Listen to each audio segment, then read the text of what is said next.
Magandang umaga po sa inyo lahat mga kapatid kay Kristo para po sa umaga ito sa pagsisimula ng ating gawain.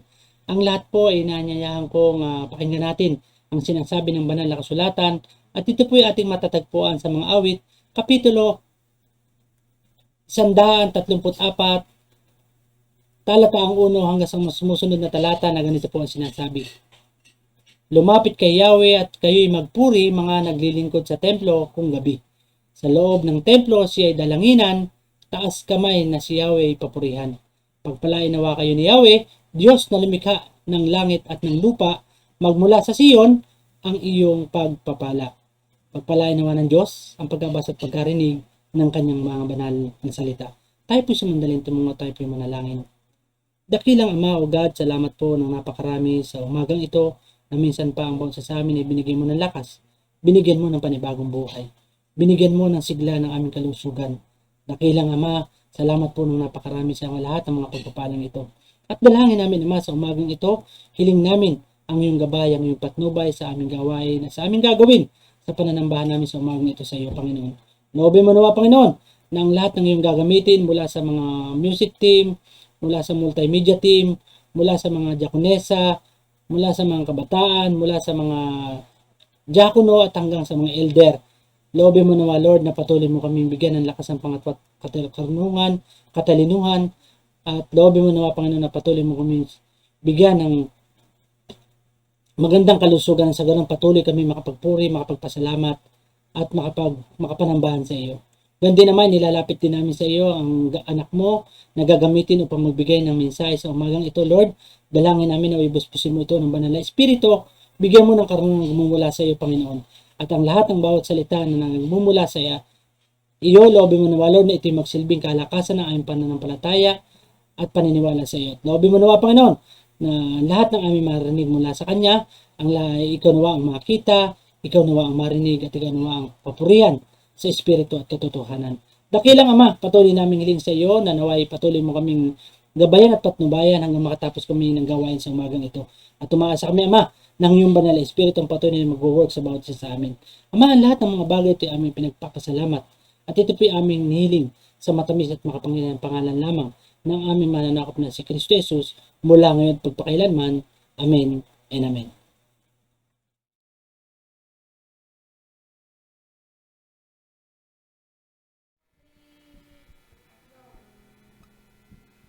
Isang mapagpalang umaga po sa ating lahat. Ayan, umulan man at bumagyo, wala pa rin magpapapigil sa atin upang purihin ang ating Panginoon. Amen? Amen. Ayan, alam kong marami sa atin ang nakakaramdam ng pangamba, ngunit huwag tayong panghihinaan ng loob dahil binigyan tayo ng ating Panginoon ng maraming chance upang ibigay sa Kanya lahat ng ating worries and anxiety. Dahil ang sabi nga, give your worries to God and you will find strength. Kaya naman ngayong araw na to, sabay-sabay natin i-claim ang kalakasan na nanggagaling sa ating Panginoon. Let's sing our first song, Today is the Day.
will stand upon your truth. I will stand upon your truth. And I will stand upon your truth. And all my days I live for you.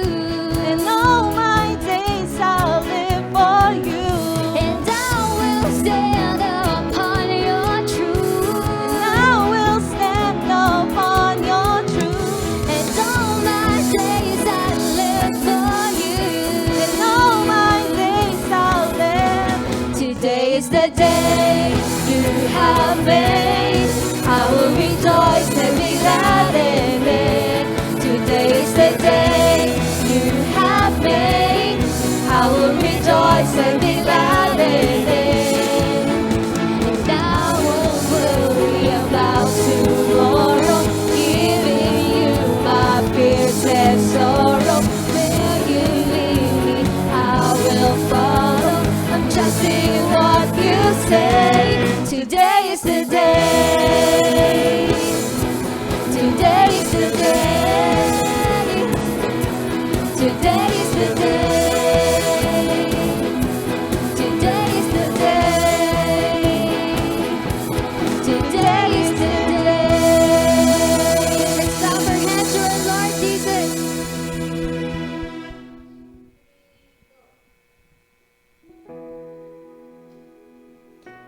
Panginoon, we believe in you. We believe in your power. We believe that you do miracles, Father God.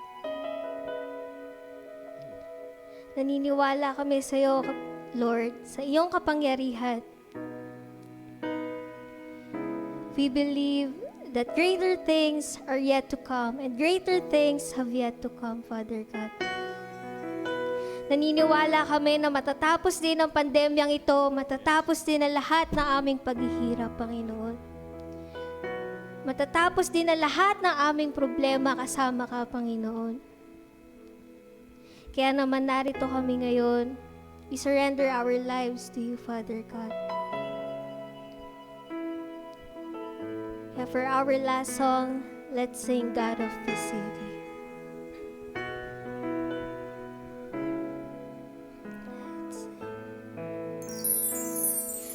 You're the God of this city. You're the King of this people. You're the Lord of this nation. You are. You're the light in this darkness. You're the hope to the hopeless. You're the peace to the restless. You are, for there is no one. There is no one like our God. For there is no one like our God. Greater things have yet to come, and greater things are still to be done in this city.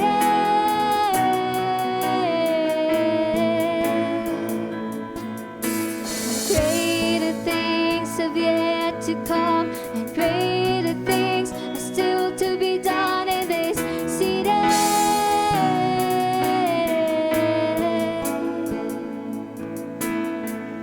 You're the God. You're the God of this city. You're the King of this people. You're the Lord of this nation. You are. You're the light in this darkness.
greater things have yet to come, and greater things are still to be done in this city.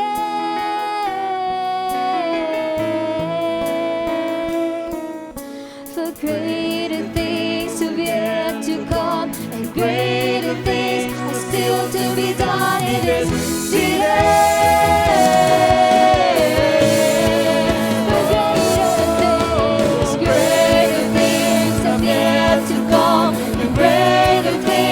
Still to be done in this city.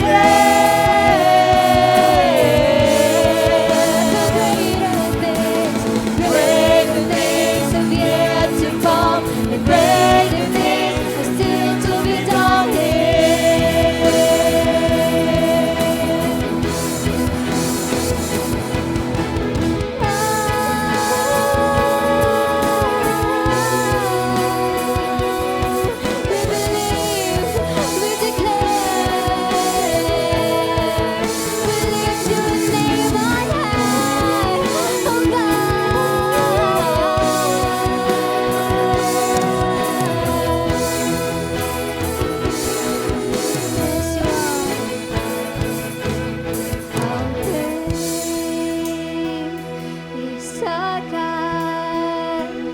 Sing with me, how great is our God, and all will see how great is our God. Let's all together sing, how great is our God. Sing with me, how great is our God, and all will see how great is our God. The splendor of a king, the splendor of a king, clothed in majesty. Let all the earth rejoice, all the earth rejoice. He wraps himself in light. Darkness tries to hide, and trembles at his voice, trembles at his voice.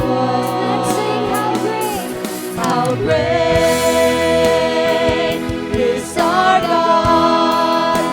Sing with me, how great is our God, and all will see how great is our God.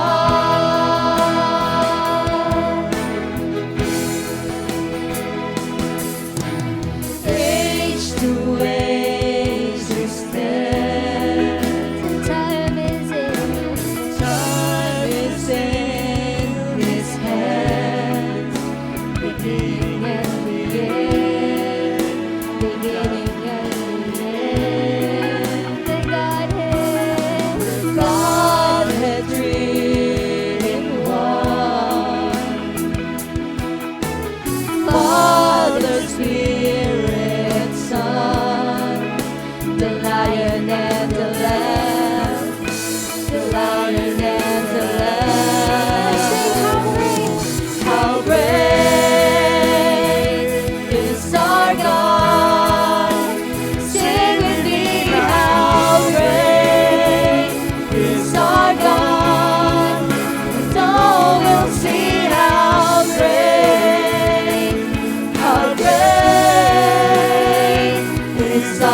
how great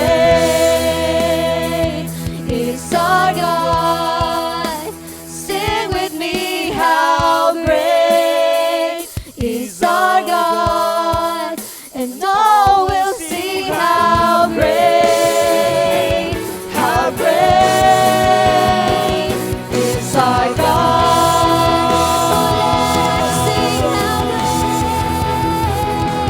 how great is our God. Sing with me, how great is our God. And all will see how great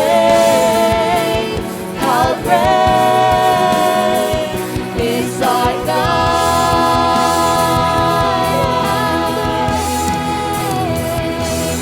How great is our God. Sing with me, how great is our God. And all will see how great is our God. All our praises and adoration to our Lord Jesus Christ. Amen and amen.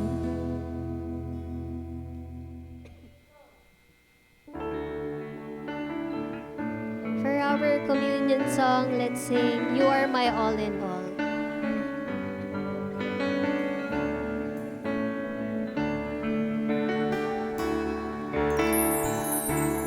You are my strength when I am weak. You are the treasure that I seek. You are my all in all. Seeking you as a precious jewel, Lord, to give up I'd be a fool. You are my all in all. Jesus, Lamb of God, worthy is your name. Jesus, Lamb of God, worthy is your name.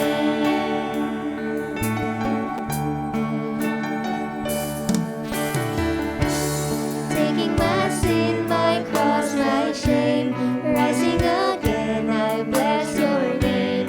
You are my all in all. When I fall down, you pick me up. When I am dry, you fill my cup. You are my all in all. Jesus, Lamb of God, worthy is your name. Jesus, Lamb of God, worthy is your name.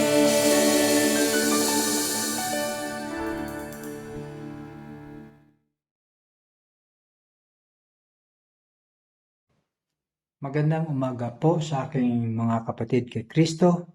Sa umaga pong ito ay dapat nating alalahanin ang banal na hapunan na ipinag-uutos sa atin ng ating Panginoong Jesucristo na ating alalahanin.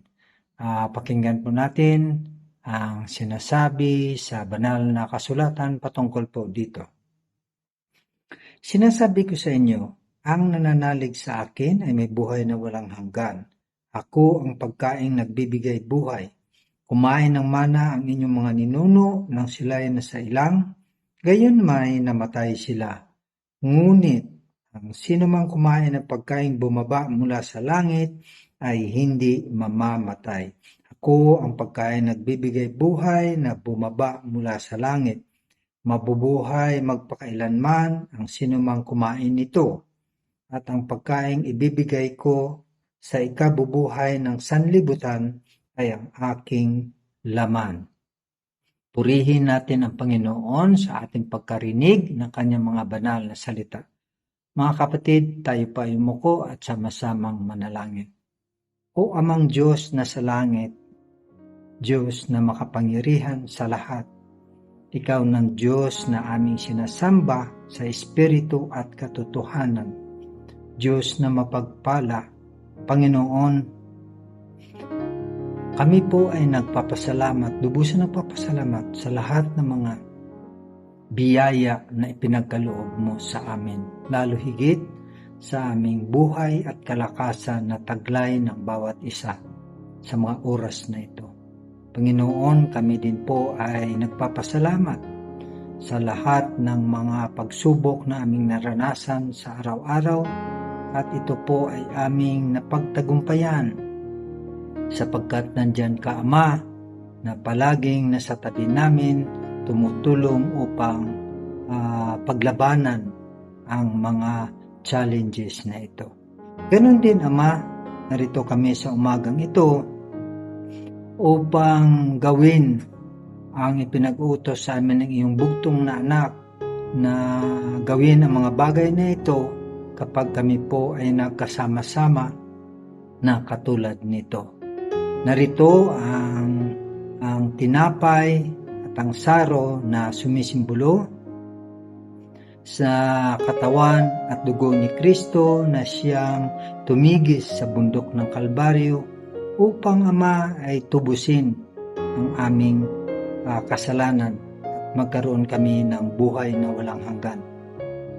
Nawa, Ama, bago namin tanggapin ang mga elementong ito, nawa iyong pagpalain at yung basbasan at ganun din, Ama, ay nawa ay mapatawad mo kami sa aming mga pagkakasala upang sa ganun kami ay maging karapat-dapat na tumanggap ng mga elementong ito. Inihiling din namin, Ama, na nawa ay patuloy mo kaming ingatan, patuloy mo kaming pagkalooban at nawa ay hindi magiging hatol sa amin ang pagtanggap namin ng mga elementong ito. Ang lahat ng ito, Ama, ay aming inihiling na may pasasalamat sa tanging pangalan ng aming tagapagligtas na si Jesus. Amen and Amen.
Magandang umaga po sa inyong lahat, mga kapatid po namin kay Kristo.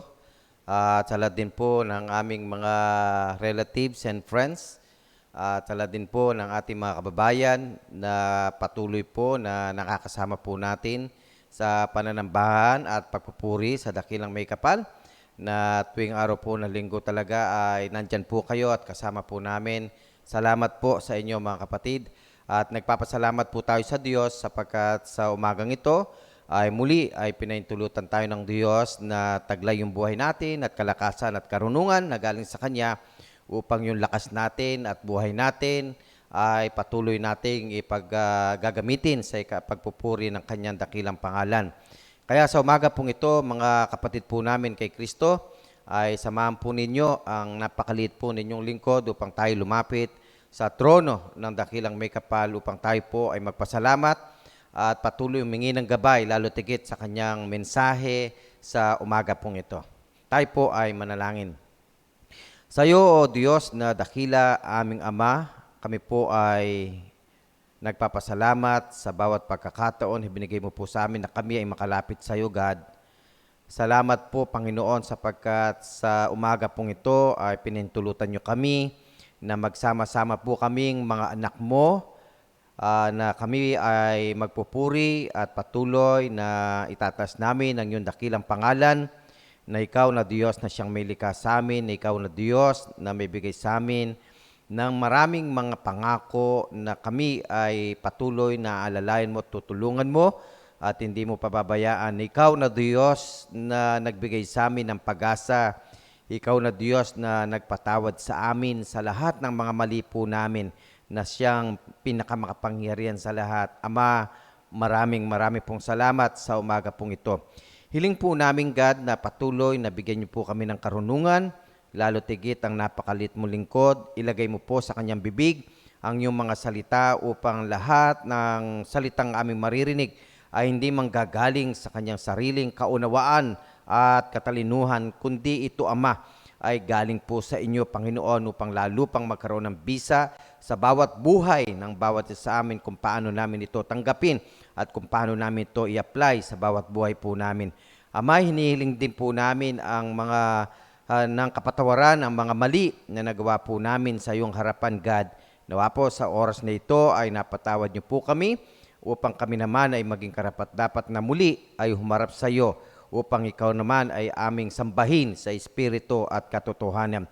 Ama, dalahin ko din na nawa po itago mo po ang iyong maliit na lingkod na ito sa iyong banal na presensya upang presensya mo lang ang aming maramdaman at ikaw maging sentro ng mensaheng ito, Panginoon. Dalangin ko na mga kapatid namin, saan man sila naroroon, Panginoon, sa bawat sulok ng bansa at sa buong mundo. Dalangin ko, God, na nawa po ay bigyan nyo ng kapayapaan, kapanatagan, katalinuhan na mula sa inyo upang mensaheng ito, Panginoon, ay marinig nila na mayroong kaunawaan at ito din naman ay may apply sa bawat buhay na meron kami. Ama, maraming pong salamat at lahat ng mga bagay nito ay amin pong ipinapasalamat at inihingi sa tanging pangalan ng iyong anak na si Jesus na aming Panginoon mula po ngayon magpakailanman. Amen and amen.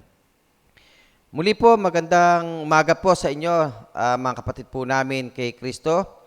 Muli po ay nakikiusap po ang inyong napakaliit na lingkod na ang live streaming po natin ito ay inyo pong i-like.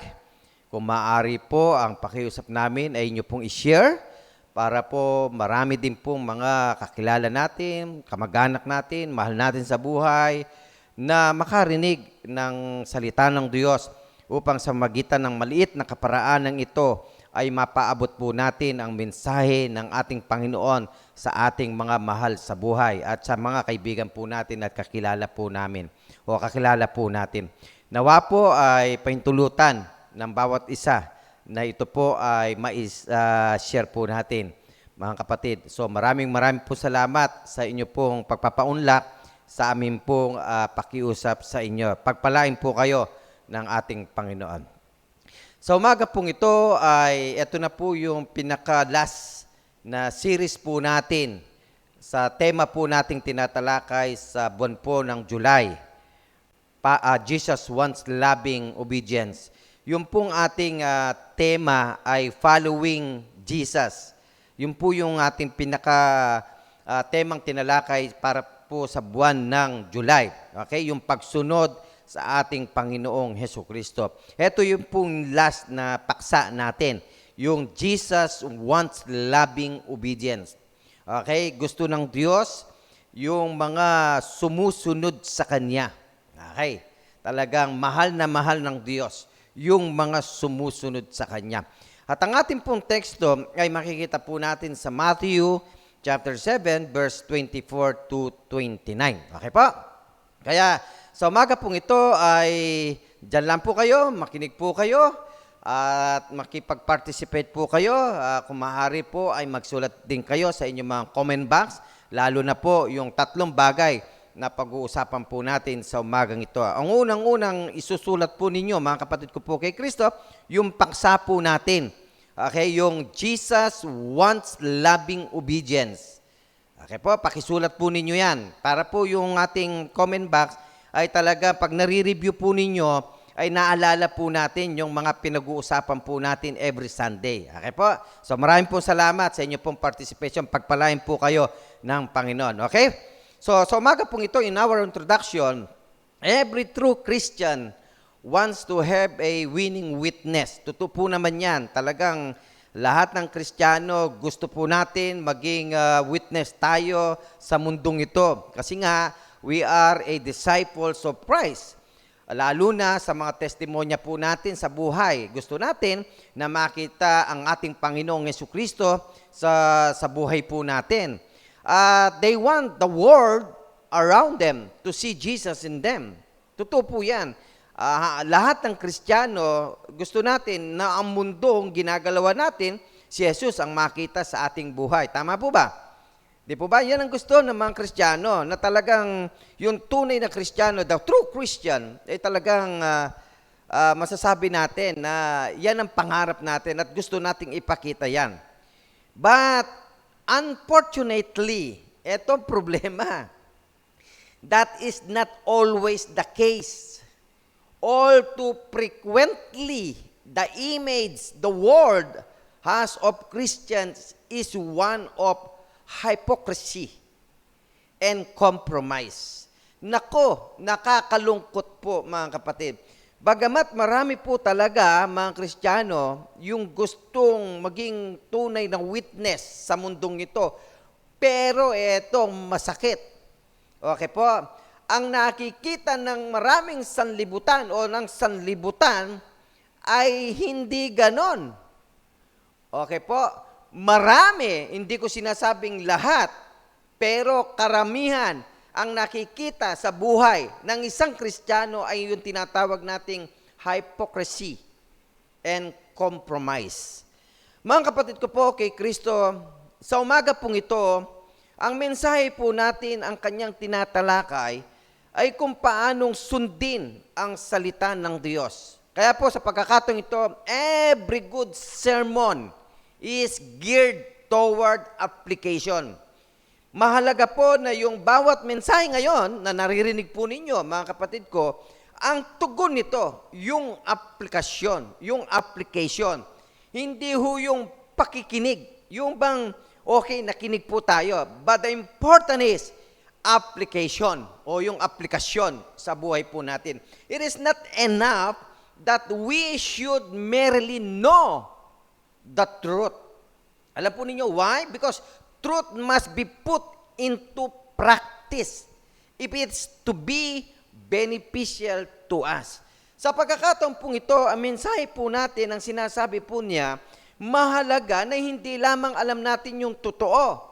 Ang importante, alam na natin ang totoo, pagkatapos ito pa, dinala natin siya doon sa practice o paggawa.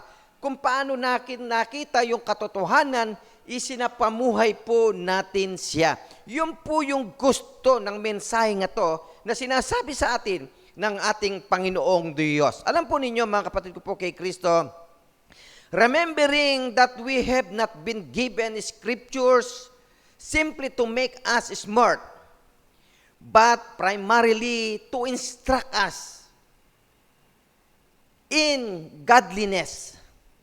Jesus sums up his great sermon by calling us to action, by telling us the reason he has taught us is so that we might be obedient. He says that hearing without doing is foolish, and that wisdom dictates we practice what He has preached, o kung ano yung narinig po natin.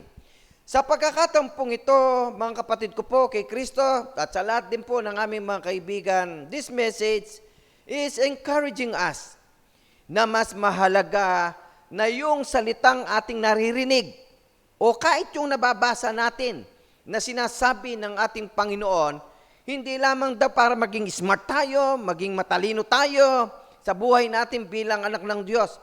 Pero ang higit na mahalaga ay kung paano daw natin ito i-practice sa buhay po natin. Yun ang sinasabi ng mensaheng ito. Kaya po, alam po ninyo, mga kapatid ko po kay Kristo sa umagang ito, there are 3 things Jesus says in this o in our text, Matthew chapter 7, verse 24 to 29. 3 bagay po ang sinabi ng ating Panginoong Jesucristo. Ang unang bagay na pag-aaralan po natin sa umagang ito, mga kapatid ko po kay Kristo, yung tinatawag po nating reception to His message. Yun po yung una. The first is our reception to His message, and the second is our response to His message, and the third is the result of our response. Yan po yung pag-uusapan po natin sa umagang ito, mga kapatid ko po kay Kristo. Kaya ihanda nyo na po ang inyong mga pag-text po sa comment box. Ang unang-unang isusulat po ninyo sa inyong pong mga comment box, mga kapatid ko po kay Kristo, our reception of His message. Yan, pakisulat po ninyo sa inyong mga comment box. Our reception of His message. Yung pong kung paano nating tanggapin yung salita ng ating Panginoon na sinasabi niya sa atin. Kaya yung unang bahagi po na our reception, the focus here is on what we have heard Jesus say. Yan. Diyan po yung nakapokus, yung ating number 1. Kung paano po na sinabi ng ating Panginoong Jesucristo, kung ano yung sinabi ng ating Panginoong Jesucristo. Kaya maliwanag po yung sinasabi po in Matthew chapter 7, verse 24. Mga kapatid ko po kay Kristo, ano po sabi po diyon? Ang sabi po ng Biblia, kaya't ang bawat dumirinig ng aking mga salitang ito at ginaganap, eto maganda, ay matutulad sa isang taong matalino na itinayo ang kanyang bahay sa ibabaw ng bato. Ito pong sinasabi ng ating Panginoong Jesucristo ay isang bagay na pinahintulad ng ating Panginoon sa isang tao na kung paanong siya ay nagtayo ng bahay sa isang bato. Ibig sabihin, itong taong ito ay matalino sapagkat doon daw tinayo niya ang kanyang tahanan sa bato na kailanman kahit dumaan yung bagyo o anumang alon, hindi ho yan matotomba. Okay po? Ang tao po daw yan, yung dumirinig ng sinasabi ng ating Panginoong Jesucristo.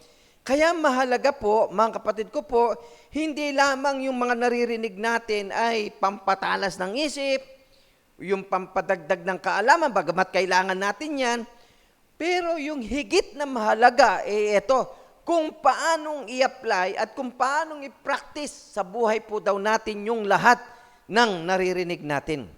Kaya lang, ang problema ito, mga kapatid ko po kay Kristo, hindi ko naman linalahat, pero karamihan ito yung problema ng maraming Kristiyano. Pagkarinig ng mensahe, hindi na maalala. Di po ba? Minsan nga, pati nga paksa, hindi na maalala. Kahit nga yung pinag-aralan, di maalala. Ang problema, kapag hindi mo na naalala, yung pinag-usapan, paano mo ngayong i-apply sa buhay mo? Yung narinig po ninyo. Kaya mahalaga mga kapatid ko na sa inyong pakikinig ay talagang nakapokus po kayo. Kasi yan ay salita ng Diyos na galing sa Kanya. Mga kapatid, gusto ko lang sabihin sa inyo, hindi ho galing sa akin ito. Galing po ito sa Diyos na ngayon ginamit ang maliit na lingkod niya upang sabihin sa inyo ang gusto ng ating Panginoong Diyos sa umagang ito. Kaya maliwanag po na ang sabi po ng ating Panginoon, mahal niya yung mga taong sumusunod sa Kanya. Okay po. Kaya nga, alam po ninyo, we have heard Him teach on what it means to become a Christian. Ang gusto ng Panginoon, alam nyo, sa maraming turo niya sa Biblia, mga kapatid ko, lalo na yung dun sa Beatitudes. Bakit niya tinuro niya? Because show us that we must become humble. Tinuro ng ating Panginoong Jesucristo in the Beatitude in Matthew chapter 5, yung tinatawag po niya na gusto niya yung lahat ng kanyang mga anak o lahat ng kanyang mga disipulo ay maging mapagpakumbaba, matutong maging mahumble sa kanilang mga sarili. Yan ang gusto ng ating Panginoon na makita niya na itong mga anak niyang ito ay mababa ang kanilang kalooban. Hindi sila mayabang, hindi sila mapagmataas, hindi sila mapagmalaki. Yan ang gusto ng Panginoon at yan ang tinuturo niya na dapat ay makita at i-practice ng kanyang mga disipulo. Okay po?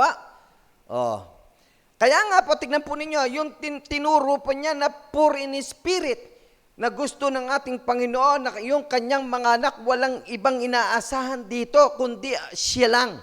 Hindi ang mundong ito. Kaya nga, poor in spirit, ang ibig sabihin niyan, walang ibang inaasahan, kundi ang ating Panginoon. Kaya sabi niya, mapapalad itong mga taong ito, na walang ibang inaasahan, kundi ang Panginoon.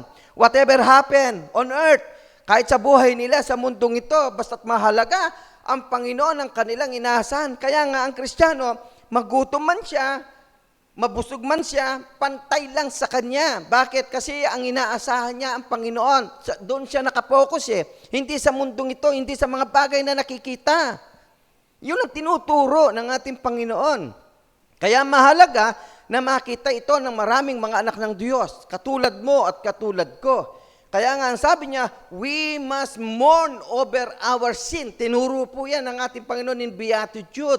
Kaya nga, bakit tinuro ito? Kasi gusto niya na yung kanyang mga anak ganito makita ang kanilang buhay habang dito sila sa ibabaw ng mundo. Na kapag tayo po'y nakakakumit ng kasalanan, talagang napipighati tayo. Hindi tayo masaya.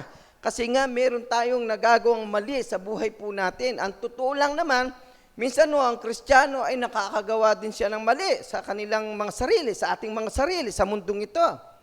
Hindi po ba? Kaya nga, patuloy tayong nananalangin na palakasin tayo ng Diyos to overcome.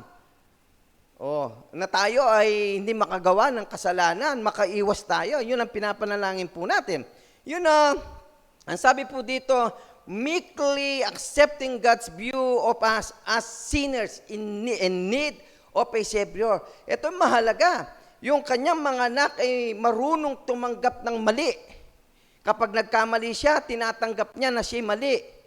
Okay? Kasi minsan may mga tao talaga, kahit na mali na, hindi pa tinatanggap na mali sila Marami po ngayon yan, kahit mali na, hindi pa tinatanggap na mali sila. Tingin nila sa kanilang mga sarili, they are righteous in the sight of God. Ito yung problema ng marami.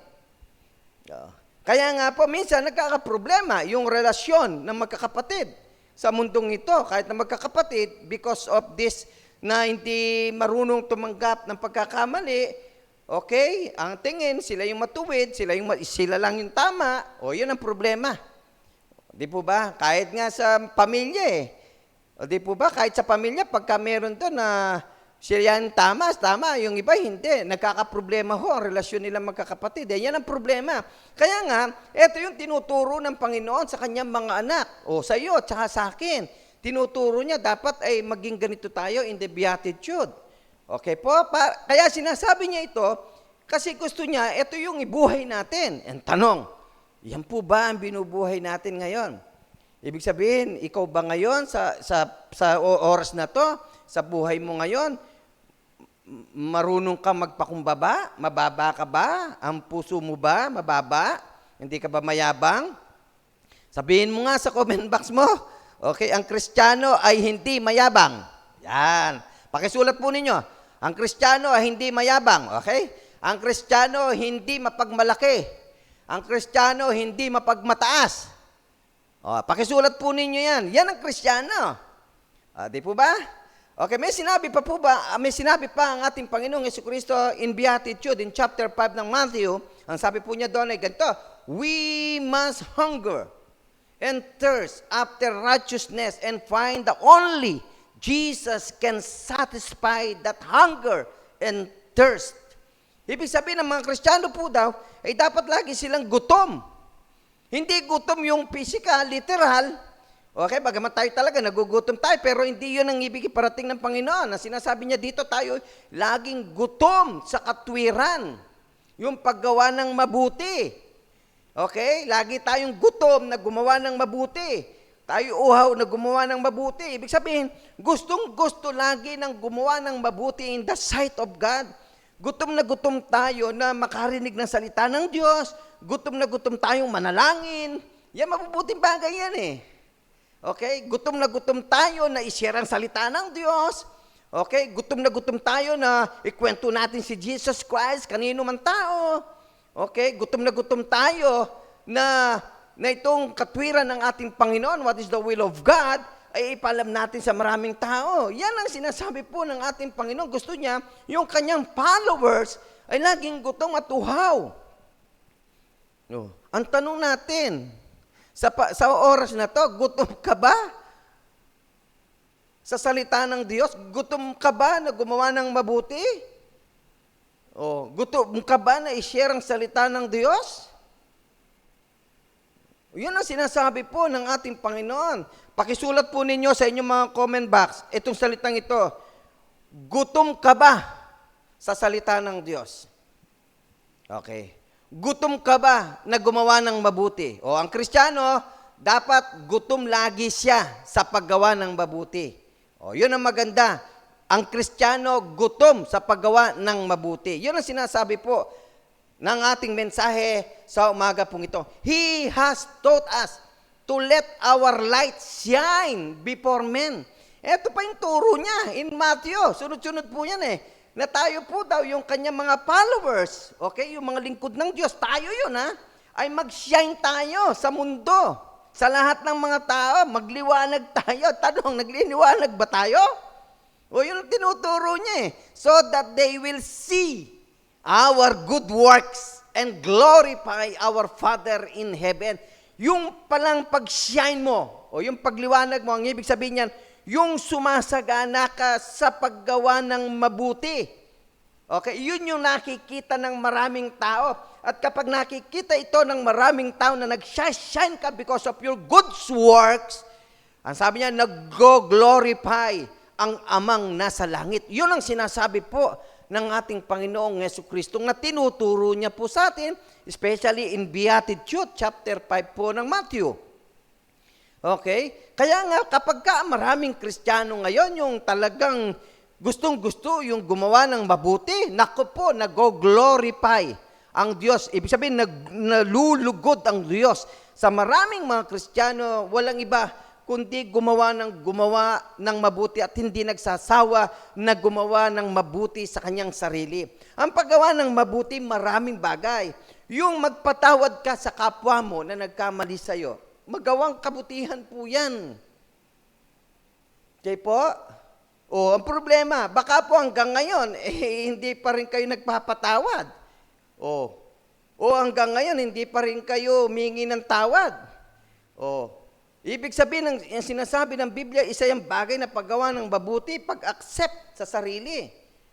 Importante po yan ang sinasabi po ng ating Panginoong Jesucristo. Mga kapatid ko po kay Kristo, this message is always encouraging us na yung kanyang mga anak o mga anak ng Diyos, yung i-practice yung kung ano yung narinig natin sa ating Panginoong Jesucristo. Yun ang sinasabi po ng banal na Biblia. Kaya nga po, there are many who that not take what Jesus says seriously.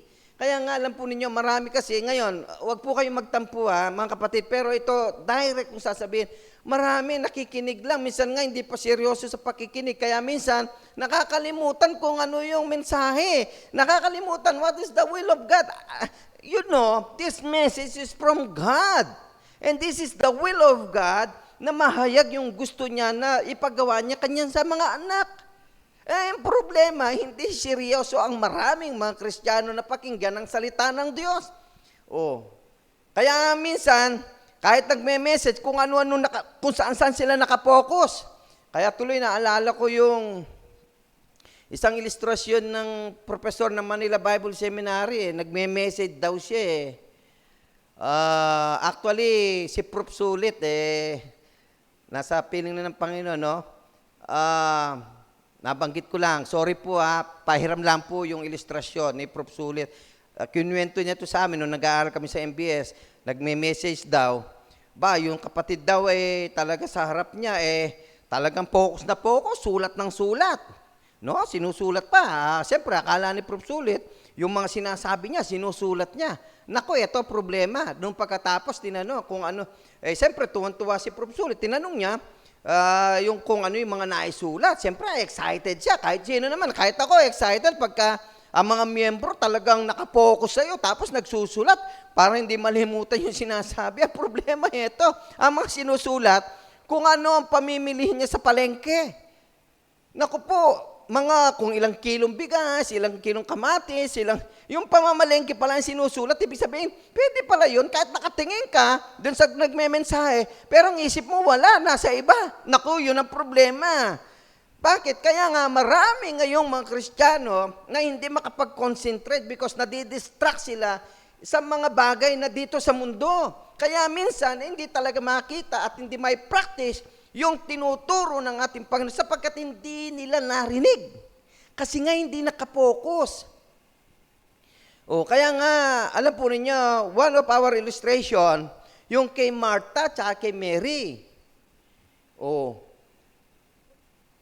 Si Mary, pagdating ng Panginoon, umupo na Nakinig na sa ating Panginoon Bagamat parehong importante yung ginawa nila, pero tingnan nyo, si Martha ang ginawa niya, nagluto, hindi nakinig. Kaya ang sabi ng Panginoon, mas pabor siya at kinalugdan niya si Mary dahil yung salita ng Diyos, pinakinggan niya.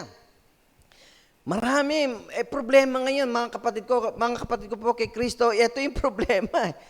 Minsan nga yung mensahe, hindi na natin sinisurisuhan Kung ano-anong ginagawa natin Okay? Baka nga po pagka nagme-message tayo ngayon, lalo na ngayon, tukso. Naku po, laki na tukso nito. Bakit? Live streaming, hindi namin kayo nakikita. Kayo lang nakakaalam kung anong ginagawa nyo. Hindi natin alam kung anong pinagagawa nyo. Habang nagme-mensahe tayo, habang nagla-live streaming tayo. Di po ba? Pero, alam po ninyo, the message is always encourage us na bigyan natin ng seryosong pakikinig yung salita ng Diyos because they are like those in the parable of the seeds and the sower who hear the word but soon forget what they have heard. Naalala niyo po yung parable of the seeds and the sower na napunta sa mga batuhan, sa mga dawagan, sa mga walang sustansyang lupa? Nung pagkalagay, wala na, tinangay na. Ganyan daw ang maraming ibang Kristiyano. Pagkatapos nila narinig ang salita ng Diyos, maya-maya, wala na. Tanungin mo, hindi na alam. Maniwala ka. Marami ngayong Kristiyano, tanungin mo kung anong lesson nung linggo, hindi alam. Kaya nga po, seryosuhin po natin. Yung sinasabi ng Panginoon, yan ang sinasabi niya. Kaya nga, sabi niya, who allow other things, material things, or temporal things, to drown out the words of our Lord. Kasi hinahayaan nating i-allow ang sarili natin na madistract tayo sa mga material na bagay lang at saka sa mga temporal na bagay lang upang salita ng Diyos lalong mawala sa ating buhay. Totoo po yan. Kapag mas binigyan natin, sineryosohan natin yung mga material na bagay at saka yung mga temporal na bagay sa mundong ito, mawawala talaga ang salita ng Diyos sa iyo. Hindi mo maalala yan. Maniwala ka. Marami po ngayon, Kristiyano, hindi ko po linalahat, pero karamihan yan ang problema ng mga Kristiyano. Kaya ang Panginoon ay walang puknat, walang sawa na nagtuturot, sinasabi niya sa atin yung gusto po niya. Kasi gusto niya, mahal niya yung mga anak na sumusunod sa Kanya eh. Kaya nga po sa umagang ito, yung po yung mensahe po ng ating Panginoon. Huwag po natin kalimutan po yung number 1 po natin, our reception to His message. Yun po yung number 1 natin, our reception. Okay po? And number 2, sulat po ninyo ito sa inyong mga comment box. Our response to His message. Kanina yung paano natin tanggapin yung kanyang mensahe, yung kanyang salita. Ngayon naman, ano naman yung ating response, tugon, dun sa kanyang mensahe. Ito po number 2, throughout the scripture, we are called not merely to hear, but to obey. Ibig sabihin, ito po number 2 po natin, sinasabi niya, nakapokus siya, sinasabi po ng Biblia, na hindi lamang ito pinapakinggan natin, kundi ito ay sinusunod din natin. Yung napakinggan natin, sinusunod natin at ginagawa po natin. And that is our response to the message of our Lord Jesus Christ. Maliwanag po yung sinabi ng James. Chapter 1, verse 22 to 25. Ano pong sabi diyan? Pakinggan po ninyo mga kapatid ko po kay Kristo. But be doers of the word and not hearers only, deceiving yourselves. Yan, linoloko lang natin ang sarili natin eh. Maraming Kristiyano, linoloko lang ang sarili. Because if anyone is a hearer of the word and not a doer, he is like a man looking at his own face in the mirror. For he looks at himself, goes away, and right away forgets what kind of man he was. Totoo po yan. Di po ba? Tayo nga eh. Pagka pumunta tayo sa salamin kahit ako minsan po, pag tumingin ako sa salamin, kita ko ngayon kung sino ako anong sangi, yung buko, kung saan nakasangi, kung saan nakasuklay. Maya-maya, hindi ko na alam kung ano nang ayos ng buko o kung ano nang itsura ko Ganun din po ba kayo? Ganyan daw yung tao, ganyan ang tao, na nakikinig lang daw ang salita ng Diyos, pero hindi naman niya ginagawa. Maya-maya, limot niya na. Okay? But the one who looks intently into the perfect law of freedom and perseveres in it and is not a forgetful hearer but a doer who acts, this person will be blessed in what he does. Mga kapatid ko po kay Kristo, maliwanag po ang sinabi ni Santiago na tayo po ang sinasabi ni Santiago na kailangan gawin ng kanyang mga anak o mga anak ng Diyos, huwag tagapakinig lamang, kundi tagapagpagawa o with action. Ginagawa natin kung ano yung narinig natin. Ang problema, kaya nga sabi ko kanina, maraming Kristiyano kasi hindi, sa pakikinig pa lang wala na, problema na nga Pakikinig pa lang yun kasi hindi nga seryoso Hindi pinapakinggan lalo nga ngayon, ewan ko po kung kayo ngayon nakaupo at nakikinig. Baka kung ano-anong ginagawa nyo habang kayo ay nananambahan. Hindi kayo seryoso. Maya-maya, limot nyo na kung ano sinabi ng Diyos o kung anong paksa nating pinag-uusapan sa oras na ito. Mga kapatid po, wag po kayong magtampo. But this is the will of God to know the truth. At kung ano ang gusto ng ating Panginoong Jesucristo na gusto niyang ipagawa sa kanyang mga, kasi gusto niya mag-transform ang kanyang mga followers o disciples ng ating Panginoon. Sa bawat yugto ng buhay natin, gusto ng Panginoon mayroong pagbabago na nangyayari sa bawat buhay po natin. Kaya nga maliwanag po yan, mas pinagpala niya yung mga tumutupad at pinapractice kung ano ang sinasabi ng ating Panginoong Jesucristo. Totoo lang naman sige, isipin nyo. Kung sinusunod lang natin yung sinabi ng Panginoon, hindi beatitude, walang mayabang na Kristiyano walang mapagmalaking Kristiyano diba? Walang salbahing Kristiyano, walang troublemaker na Kristiyano, yung mapanghamon. Walang Kristiyano pumupunta sa mga barangay at walang Kristiyanong binabarangay ang kanyang kapwa Kristiyano. Di po ba? Ang problema, karamihan, kapwa mo nga Kristiyano, binabarangay mo, dinadala mo sa barangay. O, di ba nakakahiya yan? Pareho kayong Kristiyano, magsusumbong kayo sa hindi Kristiyano? Naku naman, nakakahiya po yun. Huwag nyo nang gawin yun. Pakisulat nga po ninyo sa inyong mga comment box, Hoy, mga Kristiyano, huwag kayo magdemandaan. Parang ganun yung style, no? Ha? Mga kapatid ko po, ginigising ko lang ang inyong kamalayan sa gusto ng ating Panginoon. Mga kapatid ko po kay Kristo sa oras na ito. Kaya nga maliwanag po yung sinabi ng Matthew chapter 7 verse 21 eh. Ano po ang sabi niya? Hindi ang bawat nagsasabi sa akin, Panginoon, Panginoon, ay papasok sa kaharian ng langit. Nako, ito ng problema. Kundi ang gumaganap ng kalooban ng aking amang nasa langit. Ay yan ang mahalaga.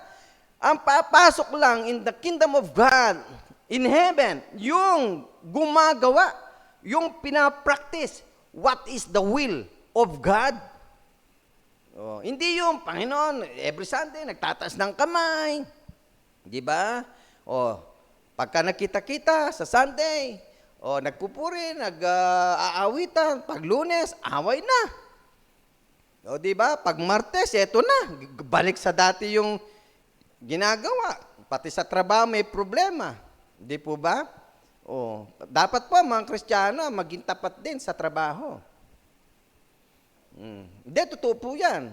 Lahat. Kaya nga po, ito po yung sinasabi ng ating Panginoon. Maliwanag po yan, mga kapatid ko. Salita po ng Diyos yan, ha? You see, in the paragraph just above our text, Jesus tells us that not everyone who says, Lord, Lord, will enter the kingdom, but he who does the will of the Father in heaven. The emphasis is not upon knowing, but upon responding positively or positively. Okay po, yung pong gusto ng Panginoon, mga kapatid ko, hindi yung malaman mo lang, pero yung mag-response ka.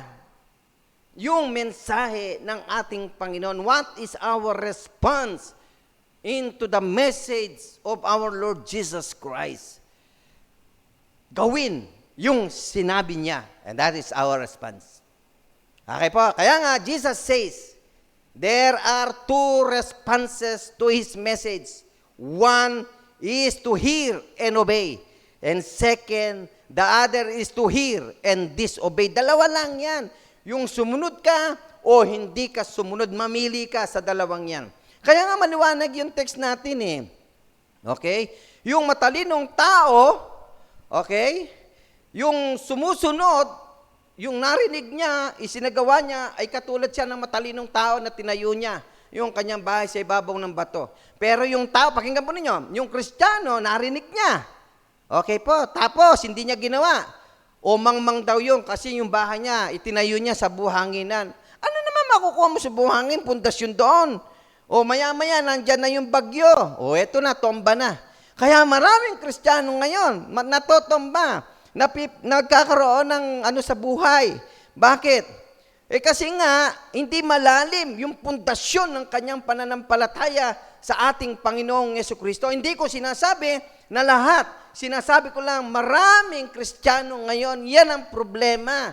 Kasi nga yung pundasyon ng pananampalataya ay nakabase lang dito sa mundong ito. Pag inawala na, hindi niya na nakita yung gusto niyang makita sa mundong ito, bagsak. Wala na. Kasi doon nakabase yung faith niya eh. Kaya nga sinasabi ng ating Panginoong Jesucristo, hindi yan. Kaya nga tinuro niya yung beatitude eh. Poor in the spirit, ang inaasahan lang natin si Jesus, not in this world, but Jesus Christ. Whatever happened in our journey here on earth, mapabusog, mapahindi, parehas lang. Kay Pablo, sinabi niya yan, magutom, naranasan ko magutom. Mabusog, naranasan ko mabusog. Pero parehas lang sa akin yan, walang pagkakaiba yan. Bakit? Hindi naman yan ang tinitignan ni Pablo. Tinitignan niya si Jesus. Okay? And that is our illustration in the Bible. And even Paul, kaya nga, those who hear and obey are building with solid rock. Okay, those who hear and disobey are building with wood, hay, and stubble. The quality of the material with which we build our lives will always be tested and will, ultimately be tested on Judgment Day when the books are open and the truth of our life is examined before all creation. Kaya nga, ito pong sinasabi niya, dapat tested yung mga materyales na ginagamit natin pag nagtayo tayo ng bahay. Para pag dumating yung bagyo, naku, hindi tulo dito, tulo roon. Okay, pag dumating na yung bagyo, liparan na dito. Bakit? Minsan kasi mahihina yung mga ginagamit natin. Kaya nga, sinasabi ng ating Panginoon, and even this message tested. Ang ibig niyang iparating sa atin, ikaw, yung pundasyon ng iyong pananampalataya, tested yan. Kasi ang inaasahan mo, Panginoon. Kasi ginagawa mo yung sinasabi ng ating Panginoon, yung pundasyon mo, si Kristo mismo, yung pundasyon mo. Kahit anong dumating na bagyo, hindi ka matitinag dyan eh. Why? Because the foundation of your faith is Jesus Christ. Pakisabi nga po ninyo sa inyong mga comment box, mga kapatid ko po kay Kristo, the foundation of our faith is Jesus Christ. O, yun ang sinasabi po ng Biblia. O, kung si Kristo nga ang foundation mo, magigiba ka ba? Hindi O, yan ngayon, minumulat tayo ng mensaheng ito na sa kamalit na kaparaanan na ngayon sa umagang ito, ang mensahe niya naririnig natin. Seryosuhin po natin, pakinggan nating mabuti ang mensaheng ito ng ating Panginoon. Why? Because Jesus is telling us here that the authenticity of our discipleship will be readily evident in how we respond to what He has told us. If we do not love our neighbors as ourselves, if we do not forgive as we have been forgiven, if we are hypocritical and judgmental, if we hold anger and resentment in our hearts, if you do not love as we have been loved, in spite of what we profess, irrespective of what we might claim, we are not disciples. His disciples practice what He has preached. The disciples of Jesus Christ practice what He hears in Jesus. Nawa po maliwanag itong mensahe na kinokonekta po natin. Nawa'y nakokonekta ko kayo sa umagang ito sa gusto ng ating Panginoon. According to 2 Corinthians chapter 13 verse 5 says, test yourself to see if you are in the faith. Examine yourselves. Or do you not recognize for yourselves that Jesus Christ is in you unless you fail the test? Kaya nga po, alam po ninyo, maganda po yung talatang yan in 2 Corinthians chapter 13 verse 5. Test yourself. Pakisulat nga po ninyo sa inyong mga comment box, test yourself. Kung talaga bang ikaw ay disipulo ng ating Panginoong Jesucristo. Okay? So sa number 3 po natin, na pinag-usapan po natin doon sa Matthew chapter 7 verse 24 to 29, the results of our obedience. Ito naman yung resulta ng ating pagsunod sa Diyos. Alam po ninyo, nakasentro ito, those who hear and obey have eternal life. Ito yung resulta yung mga sumusunod. Okay? Doon sa narinig nila, ito yung resulta. Eternal life. That is the reward. That is the results of our obedience, mga kapatid. Kaya nga, maliwanag po yung sulat ni Dr. Lucas in chapter 11 verse 28. Ang sabi po ng Biblia, datapot sinabi niya, oo, bagkos na lalong mapapalad ang nangakikinig ng salita ng Diyos at ito'y ginaganap. Mapalad ka, kapatid ko. Mapalad po tayo, mga kaibigan. Kung yung salita ng Diyos ngayon ay naririnig natin, ay ginagawa natin, pinapractice natin ang sabi ng Diyos, mapapalad itong mga taong ito. If you want to bless God, do what He says. Gawin po natin kung ano ang sinasabi ng ating Panginoon. Kung gusto nyong pagpalain ng ating Panginoong Diyos. The secret is to practice kung ano yung narinig natin sa ating Panginoon. Kaya nga maliwanag po yung sinabi ni John, chapter 14, verse 23. Ano pong sabi po dyan? Jesus replied, anyone who loves me will obey my teaching. Oh, nakita po ninyo? My Father will love them. Naku, ito yung maganda. Ito yung resulta ng pagsunod ng mga anak ng Diyos.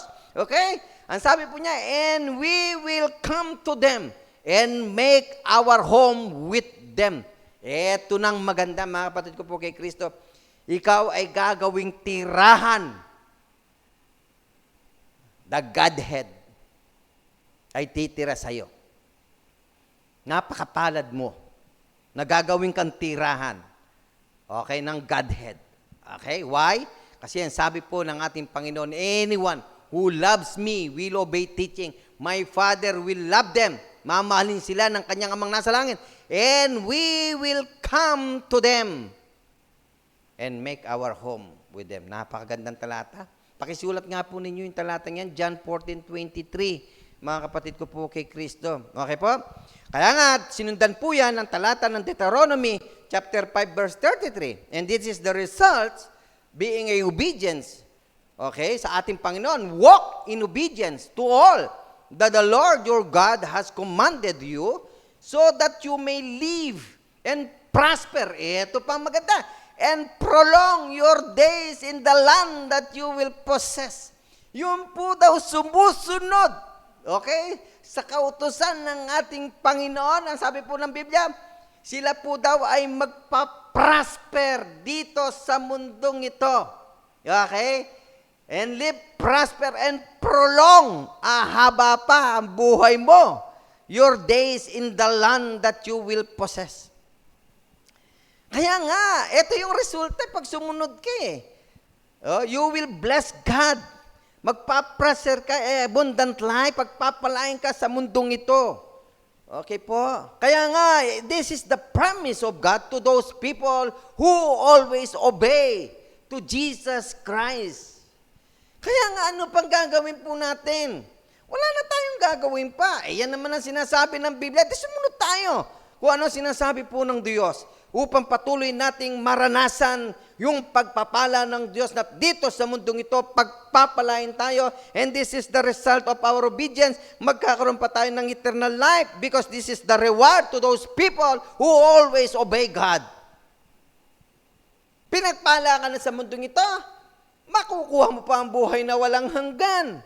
Bakit? Kasi pinractice mo kung ano ang narinig mo na sinabi ng ating Panginoon. Kaya maliwanag po yung 1 King chapter 2 verse 3. Ano po sabi dyan? Observe what the Lord your God requires.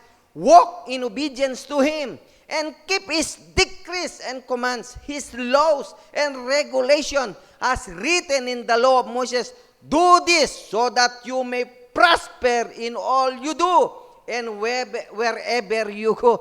Naku po naman, yan ang mahalaga eh. Kahit saan ka pumuntang lugar, basta sumusunod ka sa Panginoon, tandaan mo to, mararanasan mo ang pagpapala ng Diyos, magpapressure ka, magkakaroon ka ng abundant life. Yan ang pangako ng ating Panginoong Diyos sa iyo at sa akin na patuloy na susunod sa Kanyang kalooban.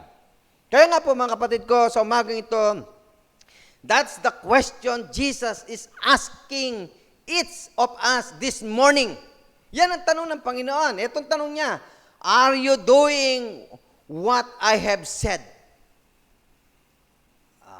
Ginagawa po ba daw natin yung sinasabi ng Panginoon? Sa umagang ito, ang tanong ay para sa lahat lang yan.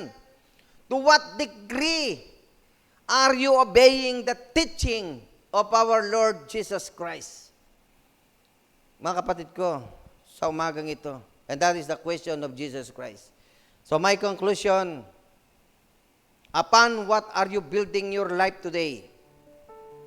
Are you building your life on the solid rock of God's Word? are the building materials of your life made of acts of obedience? Will what you are building stand the test of time? Yan po ba ay naranasan na natin, mga Kristiyano, na kahit anong bagyong dumating sa buhay po natin, hindi tayo natitinag because the material na ginamit po natin ay tested because of our obedience to God. Ikaw at ako sa umagang ito ay hinahamon ng Diyos sa mensaheng ito. Kung susundin natin siya, kung ipapractice natin yung sinasabi ng ating Panginoon, lalo na doon sa Beatitude in chapter 5 ng Matthew, no? We are the salt and we are the light of this world. O sinabi din niya doon, kailangan maging humble tayo. Okay, maging gutom tayo sa paggawa ng mabuti. Okay, mapagpatawad tayo. Okay, puro hindi, wala tayong ibang inasahan kundi ang Diyos. Okay, peacemaker, hindi tayo troublemaker. Walang mga Kristiyanong ngayon na nagdidimandaan. Walang Kristiyanong pumupunta sa mga barangay. Walang Kristiyanong pumupunta sa mga court para magdimandaan. Why? Because ginagawa natin ang sinasabi ng Panginoon because we love God and we obey what He said. Kaya nga po, yan po yung kabuuan ng mensahe po natin. Gusto niya na makita na mag-transform ang lahat ng kanyang mga followers, ma-develop our personality, our attitude in the sight of God. Habang tayo'y pumapalawat in our journey being Christian today, ay makita ng Diyos na unti-unti rin tayo na nagbabago sa buhay po natin sapagkat yan ang gusto ng ating Panginoon sa iyo. Hindi gusto ng Panginoon habang panahon kang mayabang. Hindi gusto ng Diyos na habang panahon kang mapagmataas at mapagmalaki. Hindi gusto ng Diyos na hindi ka marunong magpatawad bagamat ika'y patuloy niya pinapatawad. No, hindi gusto ng Diyos na hindi ka marunong umunawa. Hindi gusto ng Diyos, lalo na sa mga kabataan, na hindi kayo marunong sumunod sa inyong mga magulang. Hindi gusto ng Diyos yan. Okay? Gusto ng Diyos, lahat yan ay magbago, ma-develop. Okay? Kaya nga, kung maaari, wag lumabas yung tinatawag nating split personality. Parang ano yan eh, may mga split personality tayo every Sunday, ang babait natin. Pero pagka hindi na Sunday, eto na, back to normal tayo. Lahat ng ginagawang hindi tama, gagawin na natin. Hindi gusto ng God yan. Kaya nga po, this message is always challenge us. Nawa po yung lahat ng narinig nyo ngayon na tinuro ng Biblia, na sinabi ng Panginoon, we will put into practice. Yan ang kalooban at kalugod-lugod. We will glorify the Father in heaven, Jesus said, kapag ka ginawa po natin yan. Nawa po sa umagang ito, mga kapatid ko po kay Kristo, ay narinig nating mabuti ang kalooban ng Diyos, ang mensahe niya. At nawa pare-pares po natin itong gawin. We will put into practice. Mula po sa akin hanggang sa inyo. Sapagkat yan ang gusto ng Panginoon. Habang hindi pa dumarating ang ating Panginoon si Kristo, gawin po natin what is the best that we can do now being a Christian. Kasi panahon na po to develop our personality in the sight of God. Because God wants to transform us in the image of our Lord Jesus Christ. Maraming salamat po mga kapatid ko po kay Kristo. Pagpalain po kayo at patuloy na mag-ingat po kayo, mabuhay po kayo hanggat gusto nyo sa tulong ng Panginoon.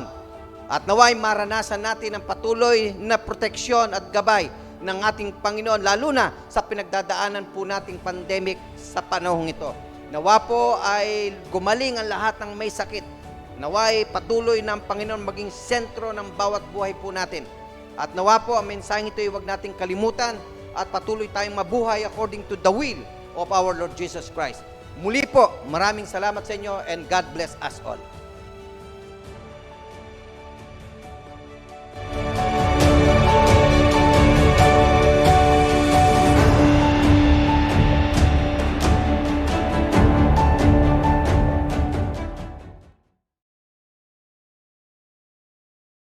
Magandang umaga po sa inyong lahat mga kapatid. Tayo po ay dadako na sa pagbasa sa banal na kasulatan patungkol po sa ating pong pagbibigay ng mga kaloob at mga ikapo. Basahin po natin ang sinasabi sa aklat ng Genesis, Kabanata 14, ang talataan po ay 17 hanggang 20, ay ganito po ang kanyang sinasabi. Sa pagbabalik ni Abram, sinalubong siya ng hari ng Sodoma sa kapatagan ng Sabe. Tinawag ding kapatagan ng hari.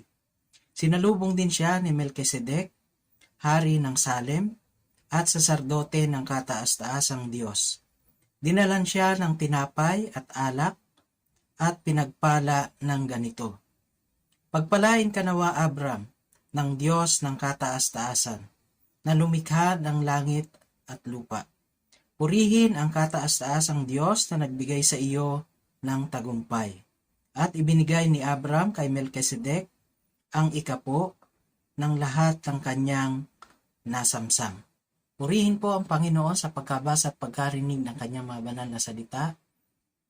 Tayo po ay tumungo at tayo po ay manalangin. O kataas-taasang Diyos na makapangyarihan sa lahat, Diyos na sinasamba namin sa Espiritu at sa katotohanan, sa oras na ito, Panginoon, ay muli po kami nagpapasalamat sa mga mensahe na aming pong narinig sa araw na ito, Panginoon, na nagbigay sa amin ng inspirasyon sa aming pong buhay, Panginoon, bilang Kristiyano. Sa oras na ito, Ama, ay muli po kaming nagpapasalamat sa patuloy na buhay at kalakasan na patuloy ang pinagkakaloob niyo po sa bawat isa sa amin. Maraming salamat, Panginoon, sa mga biyaya na patuloy na ipinagkakaloob po ninyo sa amin, Panginoon. Sa oras na ito, Ama, ay dadako kami sa pagbibigay ng aming pong mga ikapo at mga kaloob. Dalangin po namin na nawa ay basbasan mo ang mga salaping malilikom, Panginoon, sa araw na ito upang magamit ng iglesia mo dito po sa Imos sa pagpapalaganap, Panginoon, ng iyong mga salita.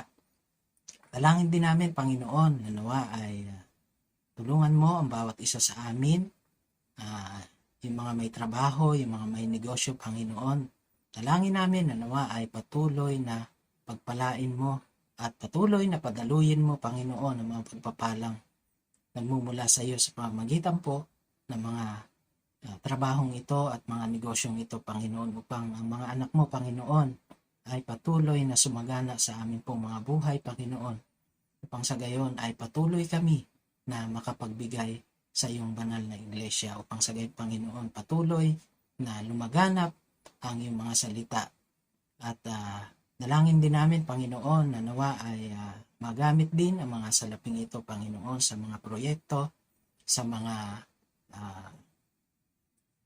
gagawin, Panginoon, ng iyong iglesia dito po sa Imos, Panginoon, upang pantustos, Panginoon, sa lahat ng pangangailangan ng iyong iglesia. Dalangin ko, Panginoon, na nawa ay patuloy na gabayan mo rin, Panginoon, yung mga kapatid namin na walang trabaho, Panginoon, na naghahanap ng trabaho. Dalangin namin na nawa ay makasumpong sila ng trabaho na alam ko po na ipagkakaloob mo sa kanila, sapagkat ikaw ay isang mabuting Diyos na patuloy na gumagabay sa bawat anak mo, Panginoon. Dalangin din namin, Panginoon, na nawa ay tulungan mo, nawa ang iglesyang ito sa Imos, Panginoon, na patuloy na lumago at hindi lang lumago, Panginoon, sa bilang, kung hindi, Panginoon, sa karunungan ng lahat ng mga sumasampalataya sa iyo, Panginoon. Dalangin namin na nawa ay tulungan mo kami na sa kabila, Panginoon, ng mga dumarating na pagsubok sa aming buhay, lalo na po ngayon, Panginoon, na panahon ng pandemya, ay dalangin ko na nawa ay patuloy mo kaming patatagin sa aming pong mga pananampalataya, pang sa pagayong, Panginoon, ay magpatuloy kami sa paglilingkod sa iyo. Maraming salamat, Ama. Ang lahat po ng ito ay aming pong samot dalangin sa pangalan ng iyong anak na si Jesus, na aming tagapagligtas ngayon at magpakailan pa man.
sing song. Let's sing You Are My King.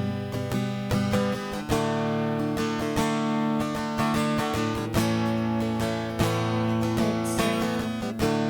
I'm forgiven because you were forsaken. I'm accepted. You were condemned. And I'm alive and well. The Spirit is within me because you died and rose again. I'm forgiven because you were forsaken. I'm accepted. You were condemned. And I'm alive and well. The Spirit is within me because you died and rose again. Amazing love, how can it be that you, my King, would die for me? Amazing love, I know it's true, and it's my joy to honor you in all I do, is to honor you. I'm forgiven because you were forsaken. I'm accepted. You were condemned. And I'm alive and well. The Spirit is within me because you died and rose again. Amazing love, how can it be that you, my King, would die for me? Amazing love, I know it's true, 'cause it's my joy to honor you in all I do. I honor you.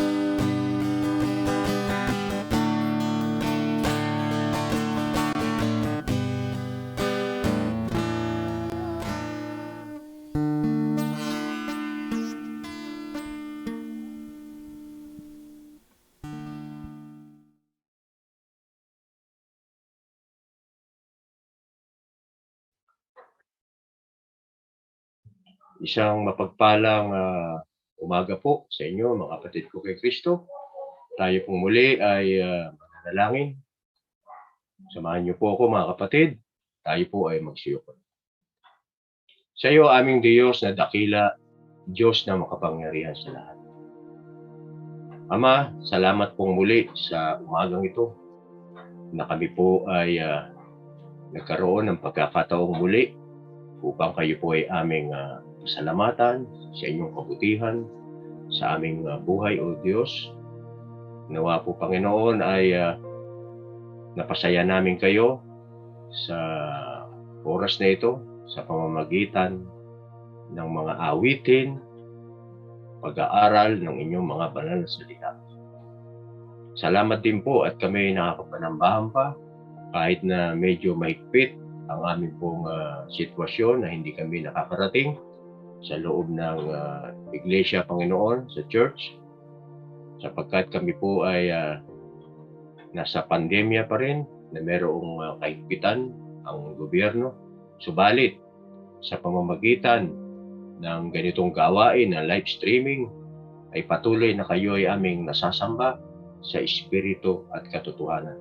Salamat po, Panginoon, sa technology na amin pong ginagamit sa mga sandaling ito upang sa magkaganon ay kami po ng inyong mga anak ay makapanambahan, makapanood sa ganitong gawain, O Diyos. Salamat po at pati ang aming mga kapatid na nadodoon sa malalayong lugar, sa ibang bansa, ay nakakapanambahan din sapagkat live na kanilang napapanood ang gawain ito ng Imus Church of Christ sa araw na ito.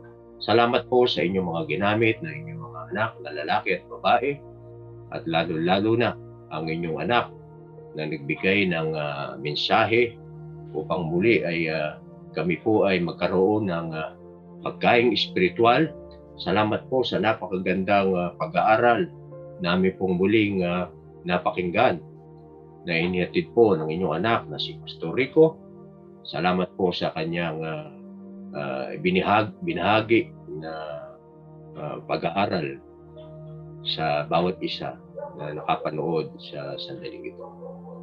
Kaya po, Panginoon, dalangin ko rin na yung mga sumusubaybay sa gawain ito, lalo-lalo na po yung mga baguhan pa, naway sa pakikinig na ito, naway hipuin niyo po na inyong magpalang kamay ang kanila rin po mga puso upang sa magkaganon sila po ay sumampalataya sa inyo upang sila rin po ay mapabilang na inyong mga anak sa mga darating na panahon, upang sama-sama namin kayong purihin, sambahin sa tuwing araw ng ganitong pananambahan, O Diyos. Salamat po, at kami po ay sa mga sandaling ito ay hawak pa namin ang aming mga buhay. Kaya po, nawa ay ang pananambahang ito, O Diyos, ay inyong tanggapin sa inyong banal na harapan.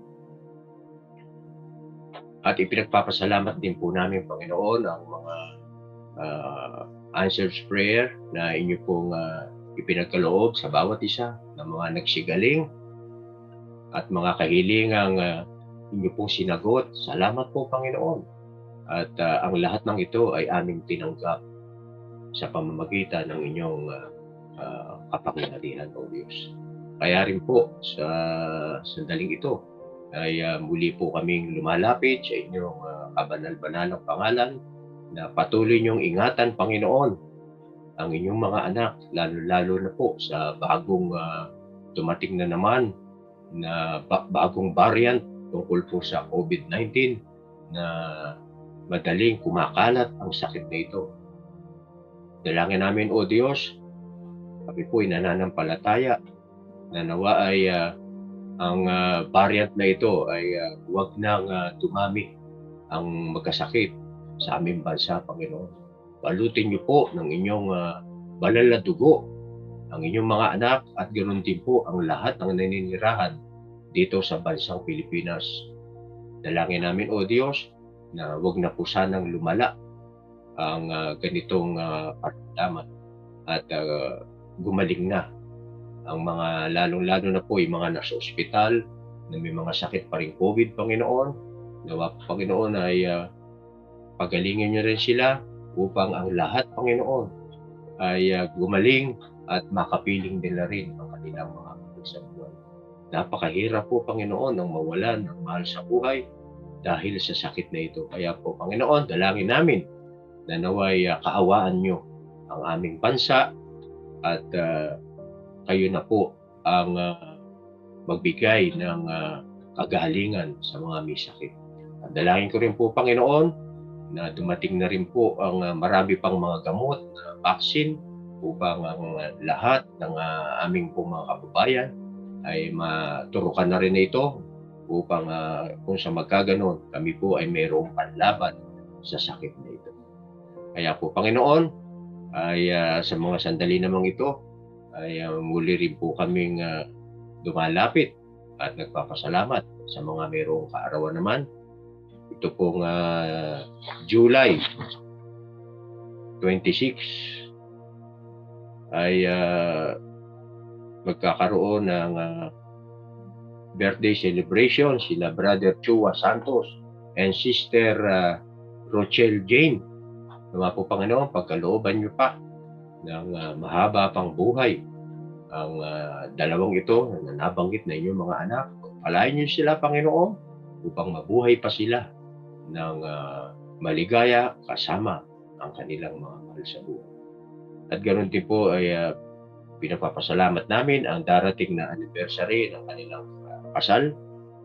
Sa July 26, si Brother Eric and Sister Janice Tepang At sa July 27, si Brother June and Sister Maricel Rubera.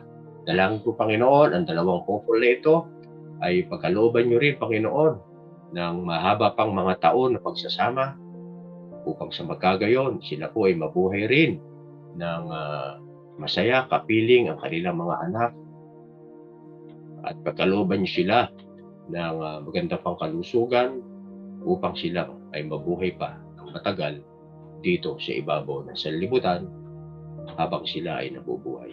Kaya po, Panginoon, sa aming pong pagtatapos, dalangin ko, O Diyos, kung gaano nyo kami iningatan noong nakaraang linggo sa anumang kapahamakan at karamdaman, muli po, Panginoon, O Diyos, nawa ay itong darating na Lunes hanggang sa susunod na linggong muli na kami po ay magkita-kita dito sa inyong church, Panginoon, sa Iglesia sa Imos. Nawa po, Panginoon, proteksyonan nyo ang bawat isa sa amin, ilayong muli sa anumang kapahamakan, lalo na po yung mga nagmamaneho at sumasakay sa mga pampublikong sasakyan. Kaya po, Panginoon, dalangin namin na huwag nyo kaming pabayaan, Panginoon, itong darating na isang linggong muli. At dalangin din namin, Panginoon, na huwag niyo po kami pagkulangin sa aming po pangangailangan sa araw-araw, sa aming po mga kakainin at mga iinumin. Kaya po, Panginoon, salamat po ng muli. At ang lahat ng ito ay amin pong idinadalangin na may pagpapasalamat sa tanging pangalan lamang ni Jesus, naming Panginoon at tagapagligtas. Amen. And amen.